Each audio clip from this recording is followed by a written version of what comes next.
Mga kwentong sumasa inyo, mga damdaming sumasa puso. Kasama si Tony Aquino. Sumasa puso.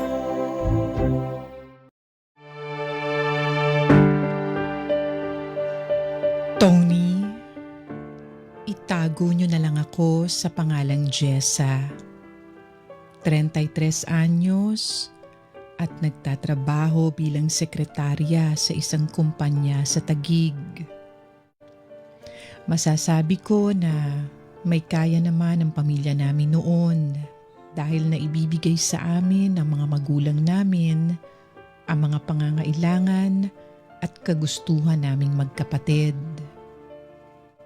Ang ama ko ay isang engineer, samantalang housewife naman ang mama ko. At dahil nasa bahay lang ang mama ko, ay natutukan niya kaming magkapatid at nabigyan niya kami ng maayos na pagkalinga at pag-aalaga. Isa sa mga pinakamasayang alaala ko sa aking pagkabata ay tuwing nagpupunta kami sa dagat kapag nakakatapos ng isang proyekto si Papa. Dala ang isang tent, ay masaya kaming nagkukwentuhan at nagkakantahan, minsan sa harapan ng bonfire.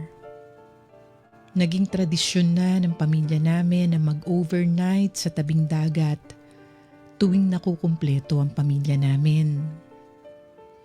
Pero dahil sa isang pangyayari, ang tradisyon na yon ay biglang natigil. At mula noon, hindi ko na kinakayang pumunta pa sa tabing dagat.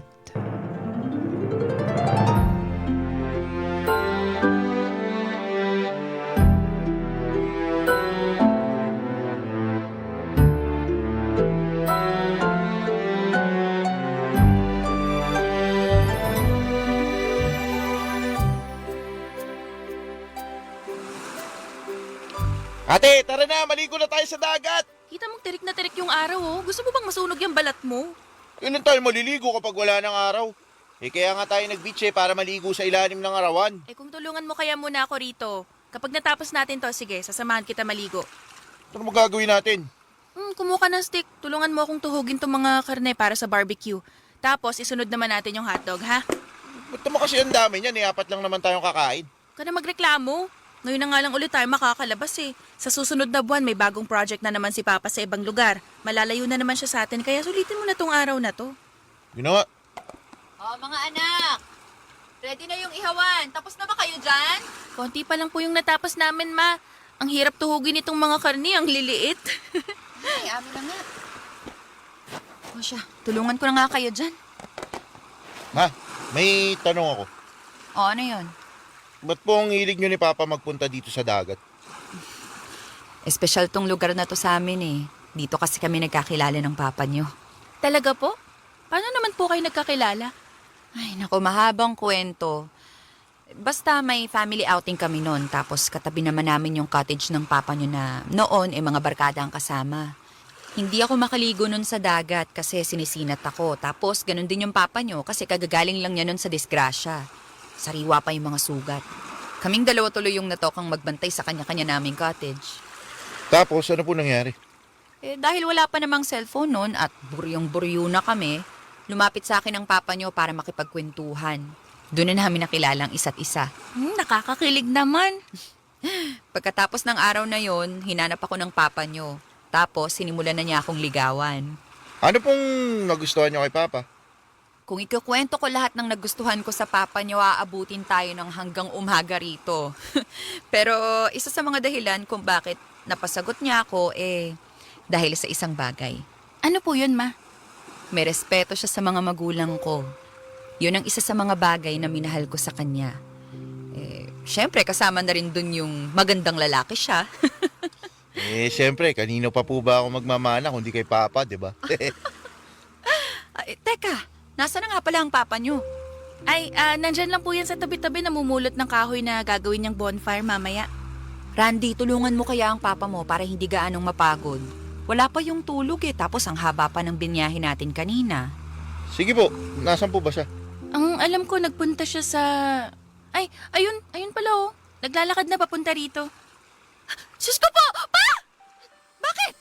Si Papa bigla na lang natumba! Pa! Pa! Pa!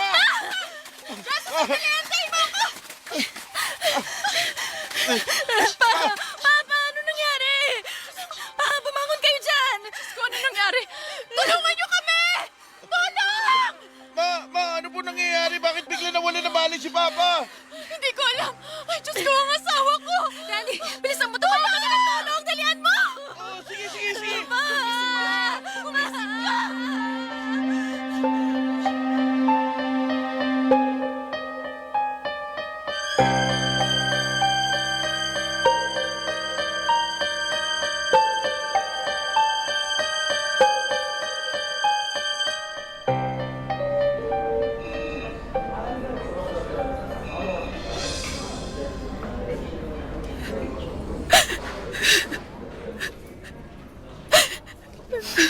Ma, kumalma lang po kayo.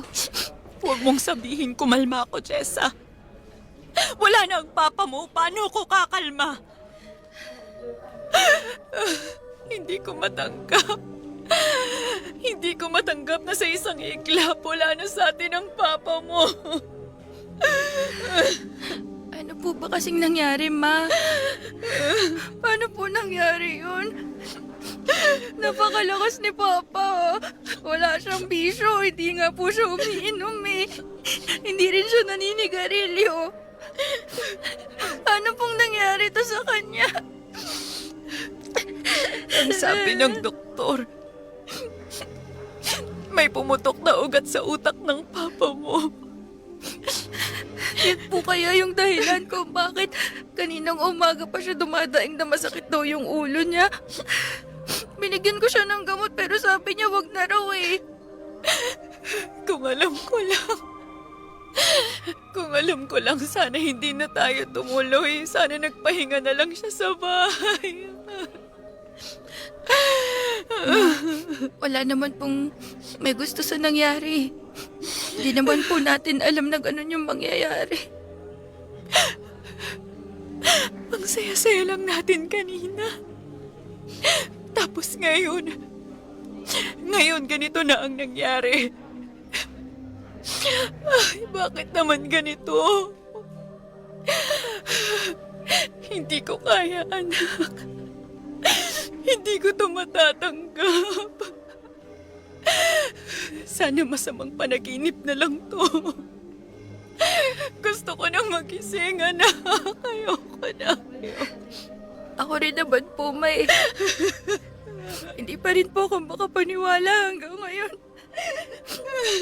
Pero kailangan natin magpakatatag. May mga kailangan pa tayong asikasuhin, yung mga bayad sa ospital.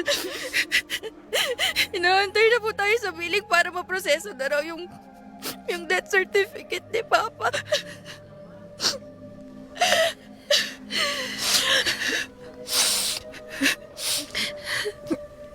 Tama ka. Tama ka, anak. Gusto ko nang umuwi. At paniguradong gusto na rin umuwi ng papa niyo.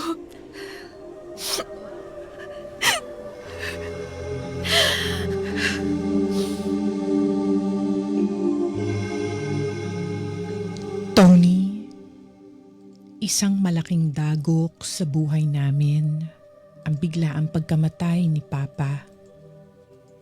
Bilang lang ang oras ng pagluluksa noon ni Mama dahil kinailangan niyang punan ang puwang na iniwan ni Papa.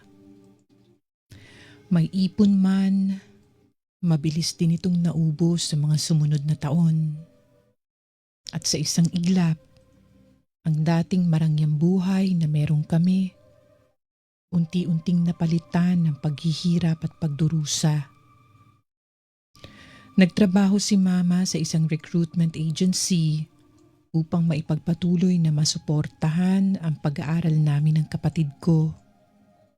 Maliban doon, ay iba't ibang klase ng sideline din ang pinasok nito, katulad ng pagbebenta ng alahas at kung ano-ano pa. Pero sa kabila nito, Hindi pa rin ito sumapat para matugunan ang mga buwanang bayarin namin sa bahay.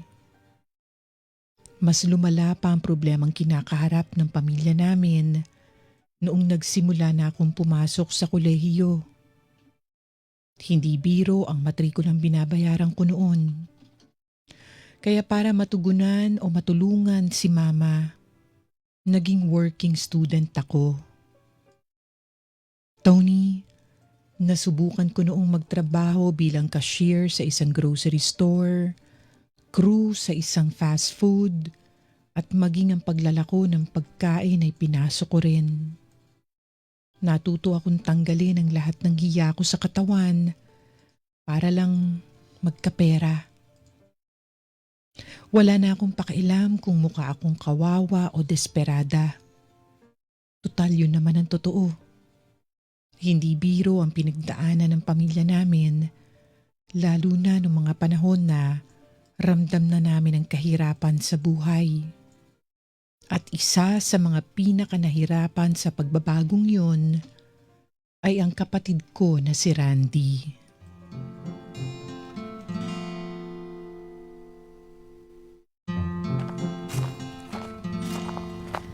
Ay, sa wakas nakauwi rin.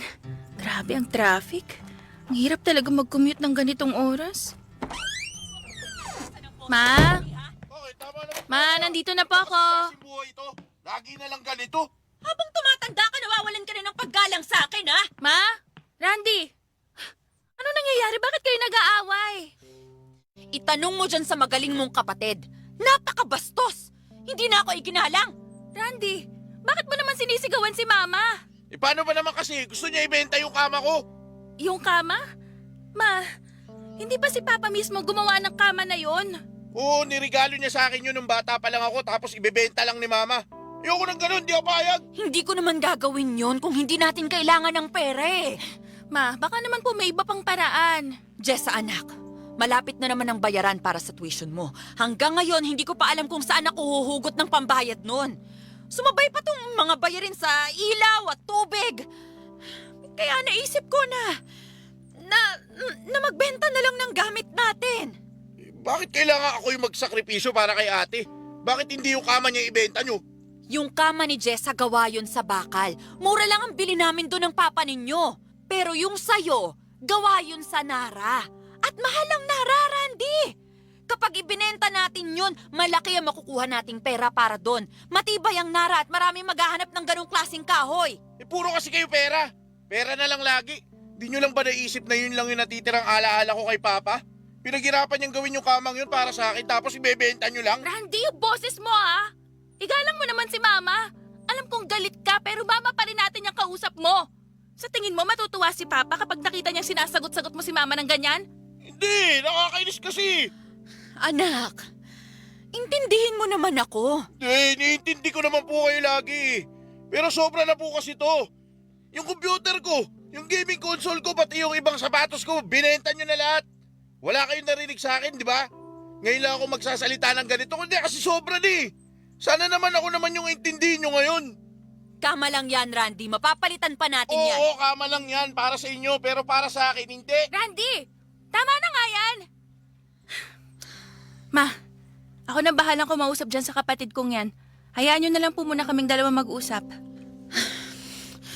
Hindi ko naman to gagawin kung hindi kailangan eh. Sige na po, Ma. Ako na pong bahala dito. O sige, tatawagan ko na lang yung tita mo. Baka sakaling may maipahiram siya sa akin. Sige po.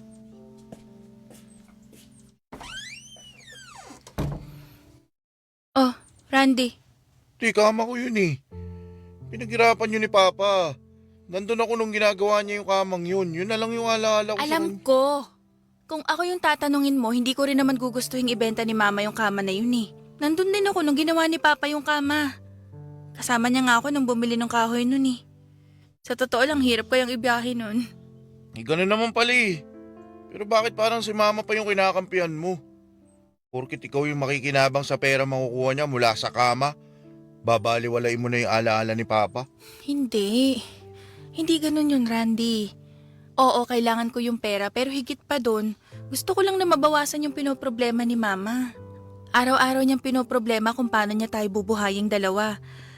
Gusto ko lang naman na nagumaan yung pakiramdam niya kasi simula nung nawala si Papa, hindi mo ba napansin na hindi na siya katulad ng dati?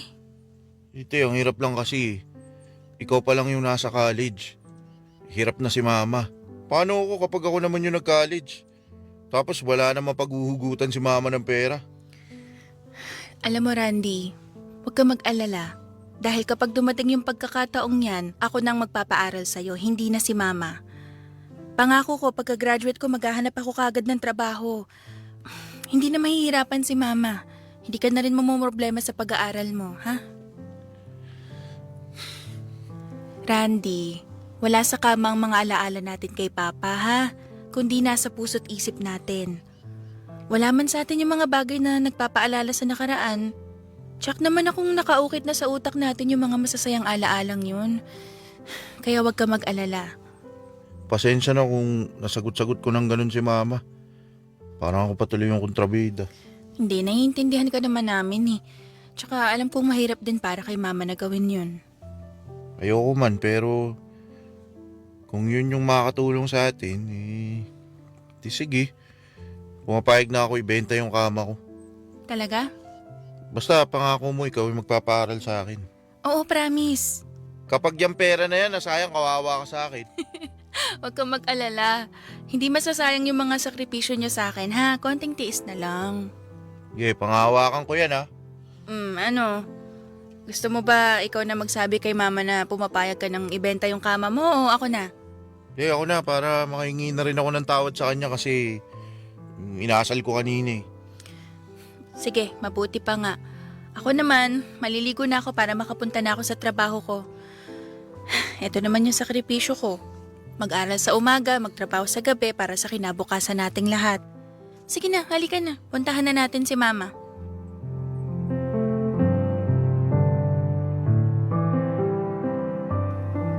Tony, sa awa ng Diyos, sa kabila ng sari-saring problema at sunod-sunod na paghihirap na pinagdaanan namin simula nung nawala si Papa, nalampasan naman namin ang lahat ng yon.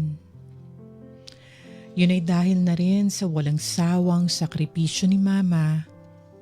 Ganun na rin ang ilang tulong na ibinibigay sa amin ng mga kamag-anak at kaibigan namin na hindi kami nalimutan kahit hikaws na kami. Habang buhay kong tatanawin na utang na loob ang mga bagay na yon. Tony, nung nakatapos ako sa kolehiyo, agad akong naghanap ng trabaho. Hindi na ako namili pa kung ano ang unang trabahong tumanggap sa akin. Pinatos ko na agad yun.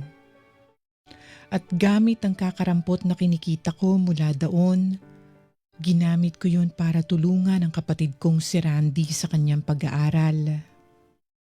Kalaunan, siya ay nakapagtapos din. Kahit papaano, masaya ako dahil nairaos namin ang parting yun ng buhay namin. At noong kami na ni Randy ang kumikita para sa aming pamilya, ginawa namin ang aming makakaya para makabawi sa lahat ng sakripisyo at paghihirap ni Mama para sa amin. Tony, inabot man ng maraming taon, pero unti-unti rin naming naibangon ang pamilya namin. Hindi na noon kailangan magtrabaho ni Mama dahil pareho na kaming kumikita ni Randy. Patuloy din ang mga biyayang natatanggap ko sa aking trabaho. Sa tulong ng mga bagong koneksyon ay nagkaroon ako ng oportunidad na makapasok sa isang mas magandang kumpanya na may mas malaking sweldo. Nakitaan ako noon ng potensyal ng dati kong katrabaho at siya ang nagrekomenda sa aking makapasok bilang sekretarya sa kumpanyang hindi ko inaakala na babago sa takbo ng aking buhay. Hindi naging madali ang paglipat na ginawa ko. Malaking adjustment ang pinagdaanan ko para makuha ang tiwala sa akin ng mga katrabaho at boss ko. May pagkakataon noon na nawalan pa nga ako ng oras para sa pamilya ko, para lang mapatunayan ang sarili ko sa trabaho. Pero dahil sa tatag at tibay ng loob na meron ako, mabilis ko ring nakuha ang tiwala ng bawat isa, lalo na ng boss ko, na itago na lang natin sa pangalang Bernard.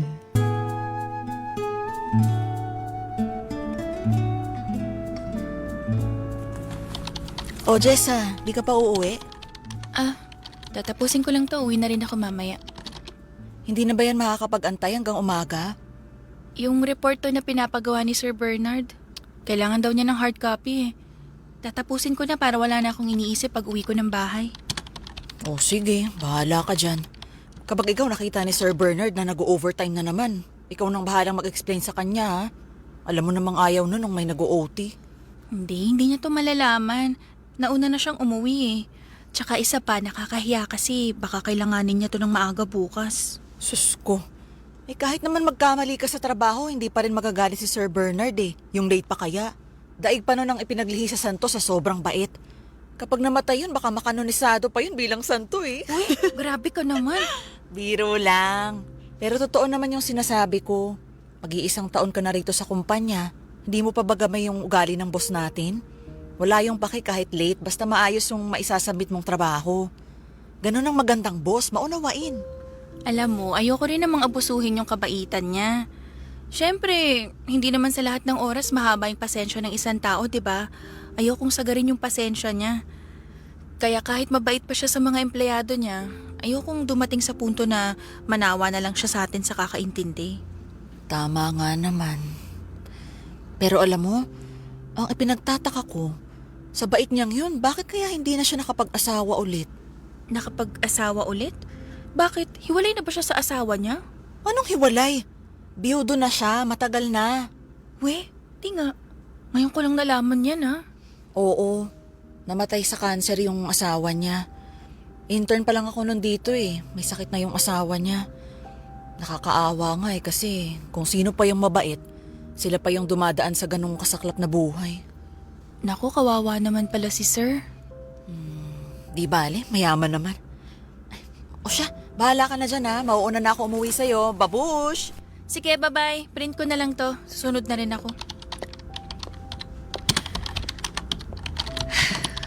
Okay, printing time. Mabilis na lang to. 2 copies. And then, print. Yan.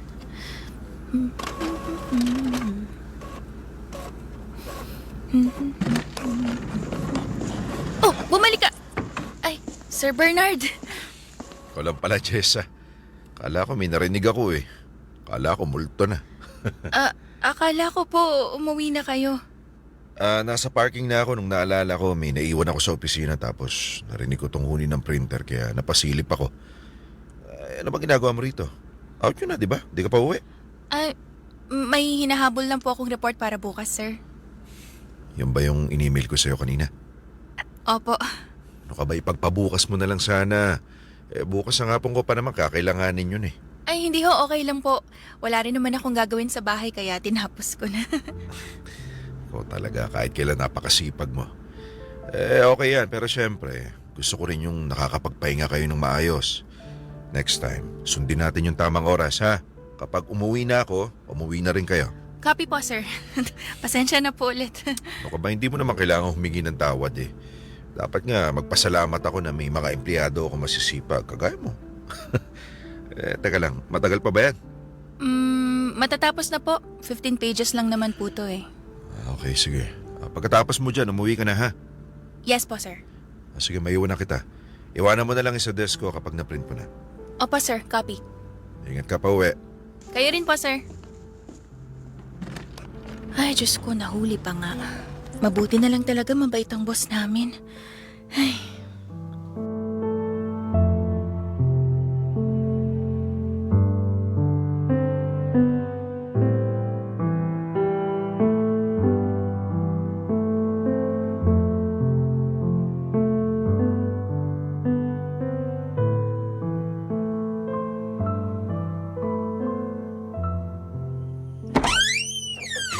Ma, nandito na po ako. Nandito ako sa kusina, anak. Ma, bakit po? Bakit kayo umiiyak? Mabuti naman nakauwi ka na. Kanina pa ako mag-isa rito eh. Si Randy po ba hindi pa umuwi? Wala pa, nag-overtime yata sa trabaho. Ma, bakit po kayo umiiyak? May masakit po ba sa inyo? Jessa. Anak. Anak, may sakit ako. Ha? Ano pong sakit, ma? Nagpunta ako sa ospital nung nakaraan para magpa-check up. Kaninang hapon lang dumating yung resulta ng check-up ko. Nitong nagdaang buwan kasi may nakapa akong bukol dito sa ilalim ng kilikili ko. Tapos nung nagsimula akong makaramdam ng pananakit sa dibdib, kinabahan na ako kaya nagpakonsulta na ako sa doktor. Eh ano raw hong sabi? Ano pong resulta ng check-up? May breast cancer ako, anak. Ano?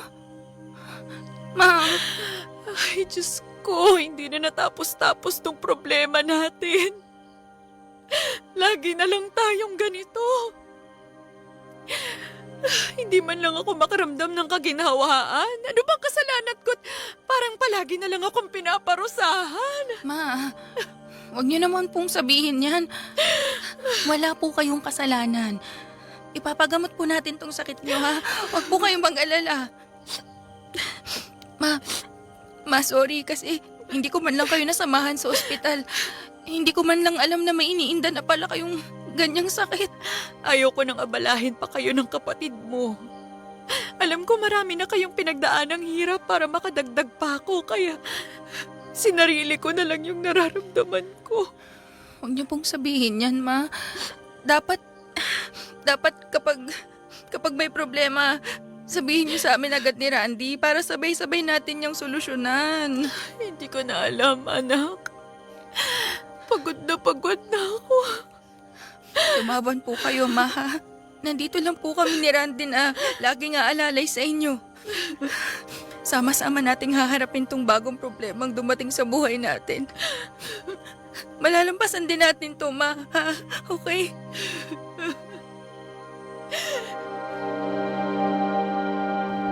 Tony, nanlamig ang buong katawang ko sa nalaman kong balita.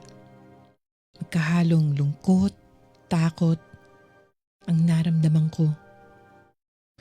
Kung kailan nagsisimula palang bumuti ang aming sitwasyon, isang pagsubok na naman ang dumating sa aming buhay. Masakit para sa amin ni Randy na maaga kaming naulila sa ama. Pero mas masakit isipin ang posibilidad na baka mawala na rin sa amin na nag-iisang magulang na meron kami. Marami pa akong plano para kay mama. Masyado pang bata ang 53 para mawala siya sa amin. Kaya ang ginawa namin ni Randy ay pinagsikapan naming maipagamot si mama. Sumailalim siya sa mga treatment para mapaliit ang bukol nito sa dibdib. Masakit man para sa aming makita ang paghihirap ni mama, kinailangan namin itong tiisin para lang mas mapahaba pa ang buhay nito. Pero hindi ganun kadali ang gamutan ni Mama, Tony. Hindi sapat ang kinikita namin ni Randy para matustusan ito. Kung kani-kanino na kami humingi ng tulong noon. Lahat ng taong pumasok sa isip namin, nilalapitan namin para lang madugtungan pa ang buhay ng aming ina. Kaya sa hindi ko mabilang na pagkakataon, kailangan ko muling magpakumbaba para lamang makalikom ng malaking halaga ng pera. Sir Bernard, pinatawag niyo raw po ako? Jessa. Pumasok ka. Opo ka. Salamat po. Yung monthly report na pinasa mo sa akin kahapon, may napansin lang akong discrepancies eh. Discrepancies po? Oo. Saan po banda? Doon kasi sa may sales figures, hindi siya tumutugma sa inventory records. Pati rin sa dates mo, mali-mali. Parang nalito ka yata sa ginawa mong report nung nakaraang buwan. Naku, sorry po sir. Sige po, ayusin ko na lang po ulit. Basta pasadahan mo ulit ha. Bibigyan kita until tomorrow para ipasa yung mas maayos na report ha. Sige po sir. Naku, pasensya na po ulit ha. Pero hindi yun ang dahilan kung bakit kita pinatawag dito sa opisina ko. Po? Bakit may iba pa po ba akong nagawang mali? Hindi. Wala. Pero yun yung pinagtataka ko eh. Never ka nagkakamali sa mga report na ginagawa mo. Ngayon lang. Hindi ko alam kung may pinagdadaanan ka ba o kung ano man, pero tatanungin na rin kita. Jessa, okay ka lang ba? Okay lang naman po ako sir. Yung totoo. Kasi maliban sa medyo magulong report na pinasa mo kahapon, napapansin ko rin na biglang may nagbago sa'yo. Lagi kang tahimik. Sabi ng mga office mates mo, hindi ka raw nila makausap ng maayos. Palagi ka na raw nakasubsob sa harap ng computer mo. Nako, busy lang po talaga ako sir, kaya masyado akong focus sa trabaho ngayon. Alam niyo naman po na tuwing katapusan, syempre maraming reports na kailangang ipasa, di ba? Pero hindi eh. Actually, ramdam ko. Jessa, huwag ka na maglihim sa akin. Boss mo ko, oo, pero pwede mo rin naman akong maging kaibigan. Huwag kang matakot maglabas sa akin ng saloobin mo kung may pinoproblema ka. Work-related man o personal na problema pa yan. Ang totoo po niyan, may may problema lang po kaming pinagdadaanan sa bahay ngayon eh. Bakit? Tungkol saan? Baka sakali makatulong ako. May sakit po kasi si mama eh. May sakit si mama mo? Opo, may cancer po siya. Ganun ba? Yung treatment po niya, pansamantala po muna naming tinigil kasi medyo kinapos po kami sa budget eh. Problemado tuloy ako ngayon kung saan ako kukuha ng pampagamot ni mama. Lumalala na po kasi yung lagay niya eh. Kailangan na raw niyang magpa-opera bago pa kumalat yung cancer sa katawan niya. Jessa naman, bakit hindi mo agad sinabi sa akin? Nahihiya po kasi ako sir eh. Ayoko rin naman pong gawing rason yung sakit ni mama kung bakit naapektuhan yung performance ko sa trabaho ngayon. Susano ka ba, huwag kang mahiya sa akin. Team tayong lahat dito, hindi ba? At kung anong problema nyo, problema ko rin. Dahil katulad nga ng sinabi mo, apektado ang trabaho nyo kapag may dinadala kayong problema. Kaya kahit papano, responsibilidad ko rin kayong tulungan. Nako sir, hindi po yun ang ibig kong sabihin. Hindi po ako nagpapatulong sa inyo. Kakayanin po namin tong magkapatid. Makinig ka sa akin. Hindi mo kailangang akuin lahat na mag-isa. May paraan naman eh. Sige, ganito. Tutulungan kita. Magbibigay ako ng financial assistance para sa operasyon ng mama mo. Sir, salamat po pero hindi ko po yata kayang tanggapin yung tulong nyo. Hoy, bakit naman? Personal po namin problema to ng pamilya namin eh. Hanggat maaari ayoko po sanang umasa sa iba. Lalo na sa inyo na hindi ko naman kamag-anak o kaibigan. Wala namang masamang tumanggap ng tulong mula sa ibang tao. Alam ko po sir, at sobrang na-appreciate ko po yun. Pero gusto ko pong subukan muna na kami ang makahanap ng paraan. Para na rin po yun kay mama at para na rin po sa sarili ko. Okay, sige. Pero tandaan mo ha, laging bukas ang pinto ko. Kapag nagbago ang isip mo, nandito lang ako. Salamat po sir.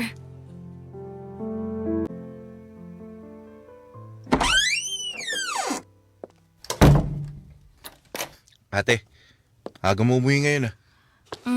Maaga akong pinauwi ng boss ko eh. Talaga? Bakit? Nalaman na niya yung tungkol sa sakit ni mama. Gusto niyang makatulong kaya binigyan niya ako ng flexible hours sa trabaho. Kapag daw kailangan kong umuwi para asikasuhin si mama, magpaalam lang daw ako sa kanya. Bait talaga ng boss mo. Sana all, may boss na ganyan. Kamusta pala si mama? Yun, nagpapahinga siya sa kwarto. Sakto, kakatapos ko lang din magluto. Medyo maaga pa pero kumain na tayo ng hapunan para makainom na ng gamot si mama. Sige, magbibihis lang ako. Uy. Ano yun? Sa Sa kwarto ni Mama yun, Ma, anong nangyayari? Bakit kayo nasa lapag? Inaabot ko yung gamot ko tapos natumba ako. Eh, sige po, ububuhatin ko na kayo pabalik sa kama nyo, Ma.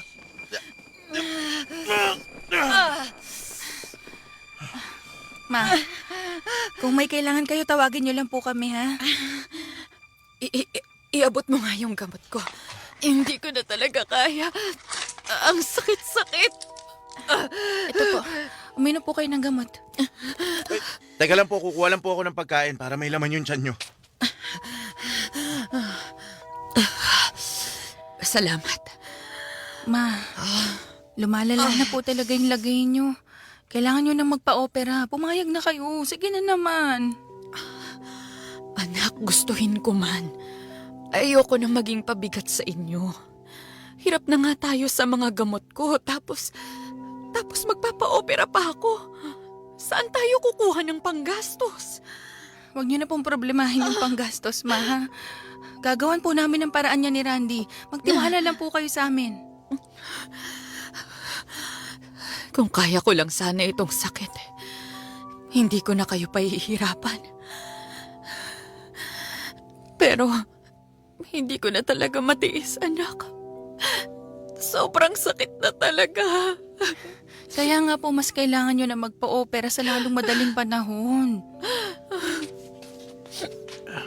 Eto, Ma. Kumain po kayo kahit konti lang para mas mabilis na tumalab yung gamot na ininom nyo. Amin na, ako na magpapakain yan kay Mama. Sige, eto. Ma, bumangon po muna kayo saglit para mamasahe ko po yung likod nyo habang kumakain kayo. Para kahit papano, mabawasan yung sakit na nararamdaman nyo habang wala pang talab yung gamot. Ay, salamat mga anak ko. Kung wala kayo, siguro, ay naku, matagal na akong nakabaon sa lupa.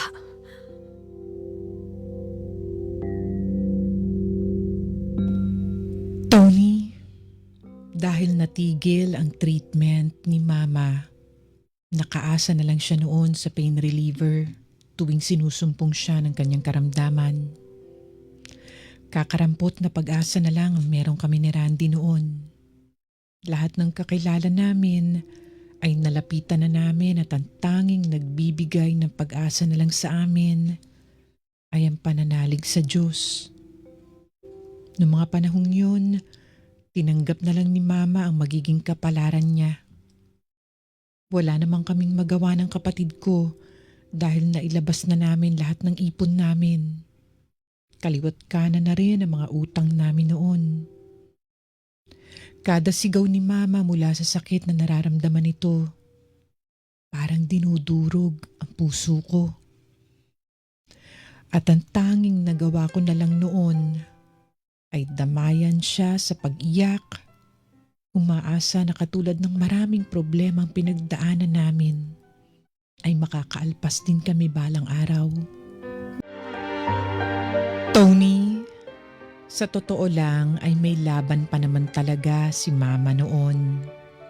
Maliban sa treatment, ang suhestyon ng doktor nito ay operasyon.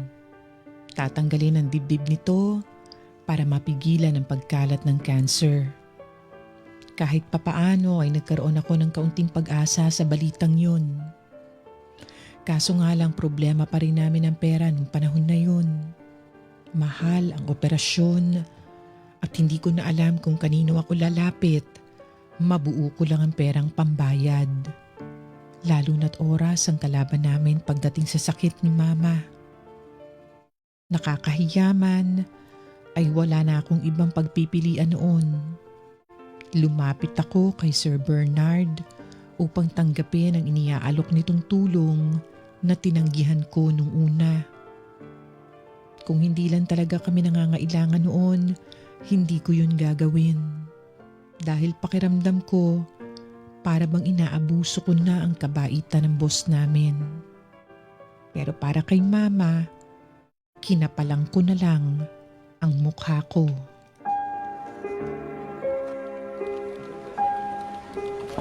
Good morning po, sir. Nandito na yung monthly report na pinapaayos niyo. Jessa, pasok ka. Eto po, sir. Salamat. Pasensya na po kayo dun sa unang report na pinasa ko, ah. Hindi na po mauulit yon. So okay lang. Naintindihan ko naman eh. Nga pala, kumusta na yung mama mo? Ganun pa rin po. Sa pain reliever na lang po siya umaasa pansamantala. Pero ang good news po, napapayag na po namin siyang magpa-opera. No, that's good to hear. O nagawa niyo na ba ng paraan yung pampaopera niya? Yun nga ho sana yung gusto kong sabihin sa inyo ngayon eh. Alam ko po na tinanggihan ko yung alok niyong tulong nung nakaraan. Pero sir, wala na po talaga kaming choice eh. Wala na po kaming ibang Hindi mo na malapitan. kailangan mag-explain. Jessa, tutulungan kita. Ako nang bahala sa pampaopera ng mama mo. Maraming salamat po, sir. Pangako po, babayaran ko rin po agad yung ibibigay niyong tulong. Huwag mo na munang isipin yung bayad. Ang mahalaga, papaopera na natin ang mama mo para sa ganun, gumaling na siya. Tatanawin ko po to bilang utang na loob, sir. Maraming salamat po talaga. Wala nga naman. Pero wala sa akin yung check ko ngayon eh. Okay lang ba? Mamaya ko na lang ibigay. Pagkatapos ng meeting ko, siguro dinner tayo. Sagot ko. Ay, sir, baka naman po masyado ko na kayong inaabala niyan. Ibigay niyo na lang po sa akin kung kailan kayo may oras. Makakapagantay naman po ako eh. Hindi. Ibibigay ko sa iyo ngayong araw yung kailangan mo. Tatapusin ko lang yung mga meeting ko. Sige na, pagbigyan mo na ako. Wala akong kasama sa bahay ngayon. Wala yung mga anak ko kaya sa labas ako kakain mamaya. Nakakalungkot naman kung mag-isa lang ako, di ba? Sige po, sasamahan ko kayo mamaya. Yun. O sige, may message na lang kita kung saan tayo makikita ha. Huwag mo nang problemahin yung gastos. Sagot ko na yun lahat.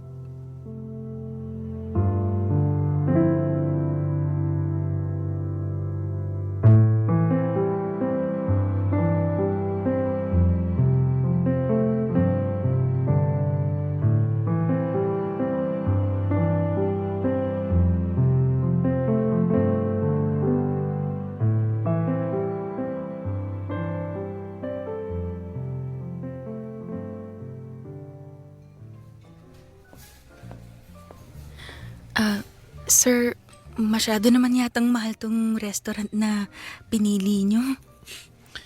Ano ka ba mas maganda rito? Tahimik, saka hindi maraming tao. Masarap din yung pagkain. Ota, mag-order ka ng kahit na anong gusto mo. Huwag mo nang intindihin yung presyo. Ako na nga tong humihingi ng tulong tapos mukhang ako pa yung nangaabala sa inyo. Nakakahiya naman, sir.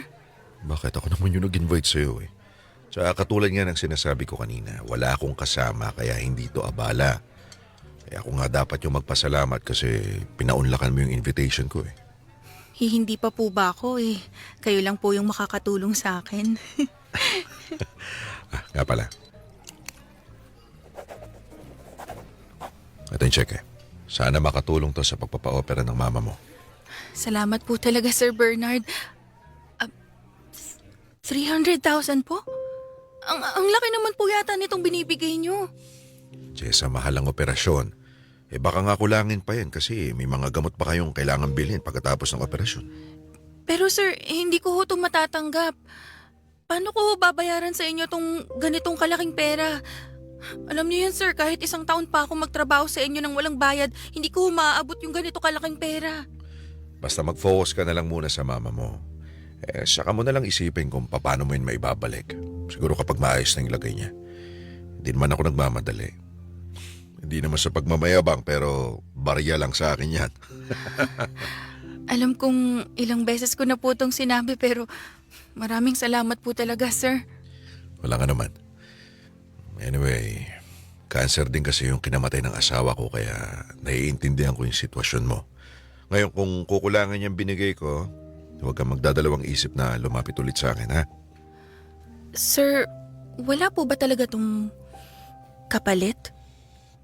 I mean, ito hong pagtulong niyo sa akin. Hindi niyo po ako pagkakatiwalaan ng ganito kalaking halagang pera kung wala kayong inaasahang pabalik. Malaki naman yung tiwala ako sa iyo eh. Alam ko naman na hindi mo ako tatakbuhan. Isa pa, Jessa, hindi ka na iba sa akin. At para naman sa tanong mo, wala. wala akong inaasahang pabalik. Although, may isang bagay lang sana akong gustong sabihin sa'yo.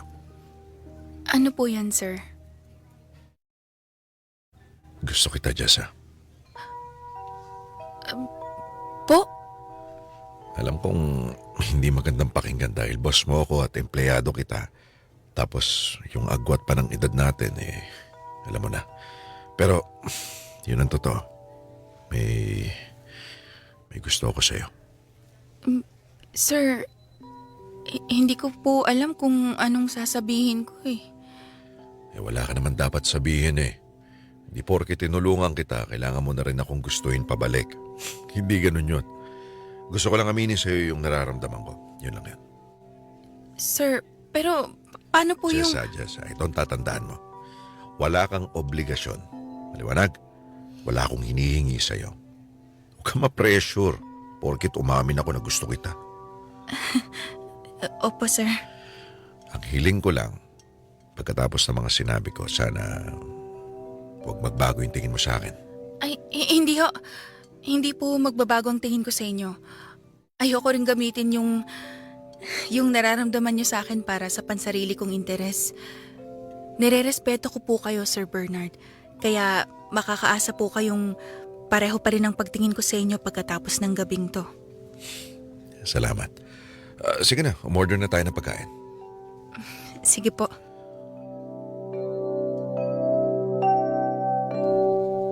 Tony, napakabait na tao ni Sir Bernard. Kailanman na hindi ko siya nakitaan ng masamang ugali. Mabait siya hindi lang sa akin, kundi sa lahat ng empleyado niya. Mahigit 20 taon man ang agwat ng edad namin.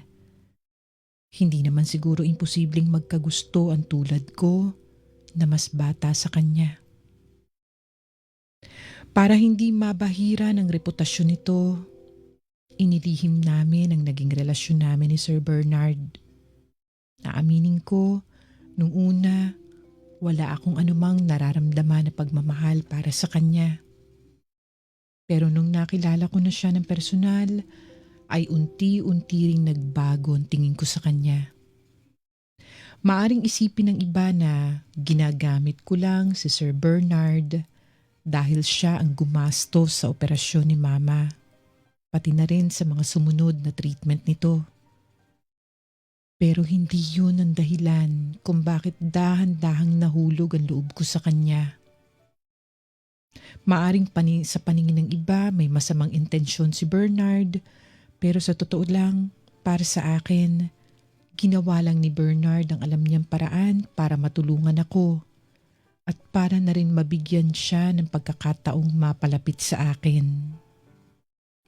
Kay Sir Bernard ko lang kasi nakita ang pag-aalaga na hindi ko inakalang matagal ko na palang kailangan. Dahil simula pagkabata, wala na akong ibang ginawa kundi ang alagaan ng sarili ko pati na rin ang pamilya namin.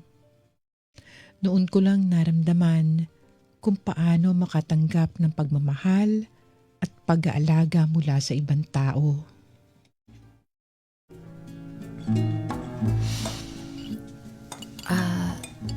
Teka, Jessa, matagal ko nang gustong tanungin to sa'yo eh.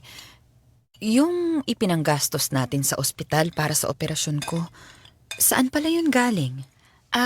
May kaibigan po na tumulong sa akin, Ma. Siya ba itong tinutukoy ni Randy na boyfriend mo? Boyfriend?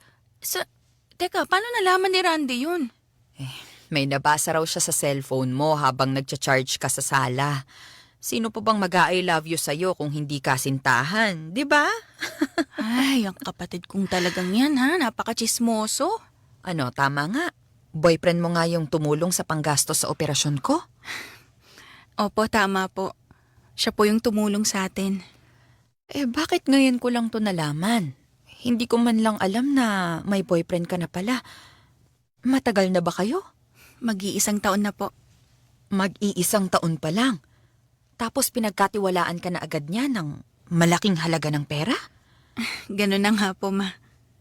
Aba, mukhang mahal ka talaga ng taong ito ah. Kailan mo naman siya ipapakilala sa amin?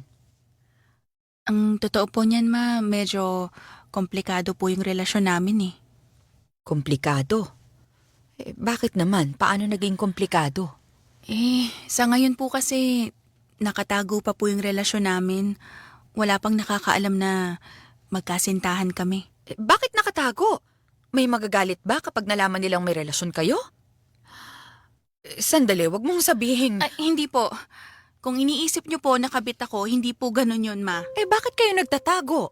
Anong dahilan? Hindi ba siya proud sa'yo at kailangan niyang ilihim ang relasyon ninyo? Boss ko po kasi siya. At sa opisina, hindi po magandang tingnan kapag nakipagrelasyon ako sa katrabaho ko, lalo na't boss ko pa. Sandali, hindi ba matanda na yung boss mo? Opo, 55 na po siya. Yun din po yung isang rason kung bakit hindi nakapubliko ang relasyon namin. Ayokong may masabi yung ibang tao sa amin. Halos kaedad ko lang siya.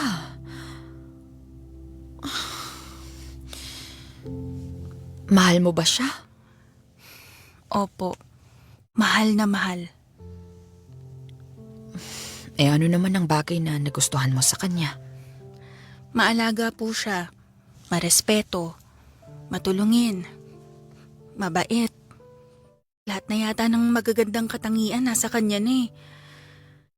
Nagustuhan ko po siya kasi ngayon ko lang naranasan kung paanong maalagaan, kung paano magkaroon ng taong masasandalan. Masaya ako tuwing kasama ko siya, ma. Kung ganon, wala dapat kayong ikahiya. Ano naman ngayon kung malayo ang agwat ng edad niyong dalawa? Basta ba't mahal niyong isa't isa, walang masama doon. Hindi po kayo tutol sa relasyon namin, ma? Ba't naman ako tututol kung ikaw na mismong nagsabi na masaya ka sa piling niya? Dapat nga ipakilala mo na siya sa amin eh. Balang araw, ma. Balang araw, ipapakilala ko rin po siya sa inyo.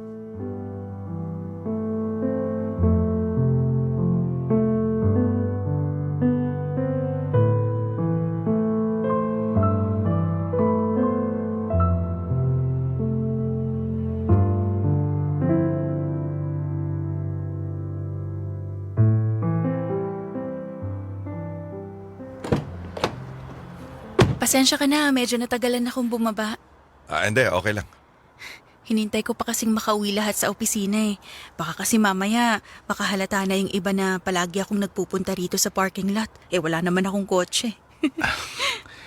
Pasensya ka na kung kailangan nating magtago ng ganito, ha? Naiintindihan ko naman. May reputasyon kang kailangan pangalagaan, di ba? Pero, alam mo naman na hindi dapat ganito eh. Wala tayong kasalanan. Wala tayong ginagawang mali. Wala rin naman tayong tinatapakan tao, kaya hindi maganda para sa akin na tinatago natin tong relasyon natin. Chesa, mahal kita. At hindi ka nararapat na ilihim. Ikaw yung taong hindi ko inaasahan na darating pa sa buhay ko. Ikaw yung hindi ko inaasahang sagot sa mga dalangin ko. Bernard. Sa lahat ng taong nakilala ko, ikaw lang ang nakakaintindi sa akin. Ikaw lang ang tanging taong ginusto ako. Hindi dahil sa yaman ko, ha? Sa itsura o maging sa edad. Minahal mo ko kung ano ako. At sa tingin ko, sapat na yun para hingin ko ang kamay mo. Anong ibig mong sabihin, Bernard? Matagal ko na itong tinatago sa'yo. Ang bagay na to. Ano yan? Sandali. Sing-sing ba yan? Oo. At sa tingin ko, ito na yung tamang panahon. Jessa, gusto mo ba akong pakasalan? Bernard! Alam kong masyado pang maaga pero bakit pa natin patatagalin, di ba? Oo, pakakasalan kita, Bernard. Talaga? Oo naman. Salamat, Jessa. Hindi mo alam kung paano mo ako pinasaya ngayong araw na to. Alam mo ba kung sino pagsasaya kapag nalaman nila yung balitang to? Sino naman? Si Mama. Sandali lang. Alam na niya ang tungkol sa atin. Oo. At patagal ka na rin niyang gustong makilala. Pero Jessa, alam ba niya yung tungkol sa... Sa agwat ng edad natin, Oo. Bernard, alam na niya ang lahat at tanggap ka niya. Kung ganun, ano pang hinihintay natin? Ano, diretso na ba tayo sa bahay? Kung gusto niya na ako makilala, bakit pa natin patatagalin? Tony, nang maging maayos na ang pamilya ko, doon na ako nagkaroon ng lakas ng loob na gawin namang prioridad ang aking buhay pag-ibig. Hindi ko na inilihim ang tungkol kay Bernard. Marami ang nagtaas ng kilay sa relasyon namin dalawa, lalo na nung pinost ko na ito sa social media. Hindi nagustuhan ng iba ang agwat ng edad namin. May mga nanghusga, pero sa kabila nito ay hindi kami nagpa-apekto ni Bernard. Ang mahalaga, totoo ang nararamdaman namin para sa isa't isa. Higit sa lahat, tanggap ni Mama si Bernard. Ganon din natanggap ako ng mga anak ni Bernard. Nitong taon lang ay sinelyuhan na namin ang pagmamahala namin ni Bernard sa pamamagitan ng kasal. Hindi ito yung grande at tanging malalapit na tao lang sa buhay namin ang naging saksi sa aming pag-iisang dibdib. Dahil ang tunay na pagmamahal ay hindi kailangan ng maraming nanonood.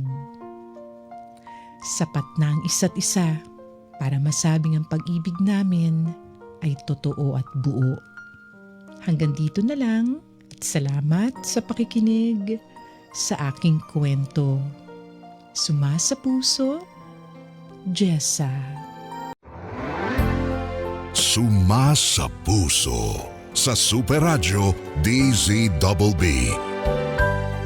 Kasama si Tony Aquino. Sumasa puso.